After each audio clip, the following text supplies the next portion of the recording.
I mean, that's the broad term.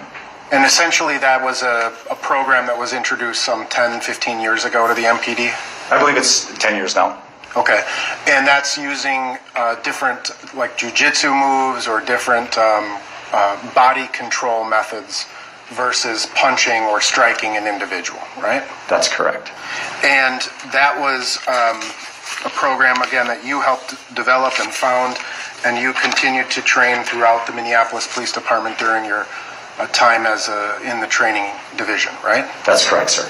And it's fair to say that when you train a police officer, you're training them in particular moves that will help improve their ability to gain compliance of a subject, right? That's the goal, yes, sir. But certainly there's no strict application of every single rule, agreed? Or every single technique. That is correct. Officers... Objection. Which question is important? Every move or every... Objection is sustained. Compound question. Rephrase. Sure. Answers are stricken. There is no strict application of every technique that an officer is trained, is there? No. Officers are trained to be fluid, correct? Yes, sir. And sometimes officers have to do things that are unattractive to other people. Correct. In terms of the use of force. Yes, sir. And an officer, you would agree that being a police officer is a relatively dangerous job? Yes, sir. You yourself, in the course of your career, have had to use force against suspects? Yes, sir. You've arrested many people, I presume? Yes, sir. And would you agree that sometimes people aren't particularly happy about being arrested? Very rarely, sir. And sometimes they fight with you? Yes, sir. And sometimes they argue with you? Yes, sir. Sometimes they make excuses? Yes, sir. And ultimately, one of the things that a police officer has to do is try to determine, is this person pretending or trying to give me some excuse not to get arrested, or is this person experiencing some other crisis, right? Yes. Right? And ultimately, in terms of an arrest, that's one of the things that an officer has to ascertain, right? Yes, sir. And again, when you've arrested people, have you had people plead with you not to arrest them? Yes, sir. Have you had people say they were having a medical emergency? Yes, sir. Have you had people say, I can't breathe? Yes, sir. And were there circumstances during the course of your career as a patrol officer where you didn't believe that that person was having a medical emergency? Yes, sir. And that's all part of the analysis in terms of the use of force, right? It plays a part, yes, sir. And so if someone comes to you and says, if you tell someone I'm under arrest, one way that a person can resist arrest is through the use of their words, agreed? Yes, sir. And that's a form of what you would call passive resistance? Depending on the types of words that are used. Right. So words could be both passive or active resistance, right? I would say yes. Right. So the difference between I'm having a heart attack versus screw you, you're not going to take me. Oh, yeah, yes. So that's what you mean by the difference in the words, right? That's correct. Or if a suspect is threatening you when you're arresting. That's correct. All right. Now, the whole concept of this ground defense program, as you testified, was to really use body weight and control to gain compliance of a subject, right? Yes, sir. And would you agree that in any use of force situation, the circumstances can change from minute to minute, second to second? Yes, sir.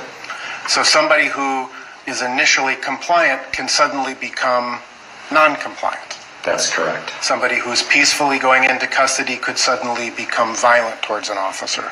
That's correct. Somebody who is violent in 1 second, becomes compliant, could become violent again, right? Yes, sir. You've experienced that yourself, correct? I have. And an officer, in terms of the use of force, you don't train officers specifically to only focus on the individual that they're taking into custody, do you? No. Do you train them on officers to consider and to take into consideration other factors, Yes, sir. such as their partner's safety, That's correct. such as a crowd, Correct. such as the difference between a crowd, right? Yes, sir. Are they a happy crowd or are they an angry crowd? Yes, sir. In terms of, we talked about the proportionality of the use of force and kind of sliding force up and down that model. Do you recall that? Yes, sir. When an officer uses force, do you train officers to take into consideration what happened immediately prior to the use of a particular use of force? Could you rephrase that, sir? I'm sorry. Sure. In terms of the continuation of the use of force, do you train officers to take into consideration what has happened with that suspect in the immediate preceding events? Yes, sir. So, for example, if you were just fighting with a suspect and that person becomes compliant, does that become a consideration in terms of a continued use of force? Yes, sir. If someone has a sizable or a large size difference, do you train officers to take that into consideration in terms of their use of force? Yes, sir. So if some person had fought with more than one officer at a time, do you train officers to take that into consideration as far as the continuing use of force? Yes, sir. So one person against three people is a factor that officers would consider for the continued use of force. Yes, sir. Do you train officers relevant to the use of force for people who are under the influence of controlled substances? It's a consideration, yes. And in your experience, have you ever had to use force against somebody who's under the influence of a controlled substance? Yes, sir. Do you train officers that certain controlled substances can cause a person to exhibit more strength than they would have otherwise? Yes, sir. So going back to the ground defense program, the ground defense program really uses a lot of joint manipulations, correct? Yes, sir. Pressure points.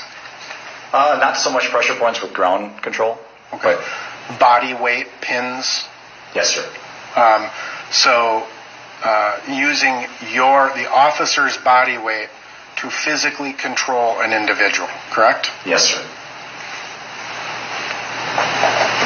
Now, you were previously interviewed by the FBI in connection with this case? Yes, sir. And you are aware that your statement was recorded, transcribed, and were you aware of that? I was aware of that. Have you had an opportunity to review your statement to the FBI? Nope. Okay. So I'm going to ask you just some general questions, and if I need to refresh your recollection, I'll do so. Okay? Okay, thank you. So, in terms of Minneapolis Police Department policy, there's a difference between a chokehold and a neck restraint, correct? That's correct. A chokehold is considered a lethal or deadly use of force, correct? Correct. And a chokehold is defined by Minneapolis policy as specifically blocking the trachea or the airway of the suspect from the front side, correct?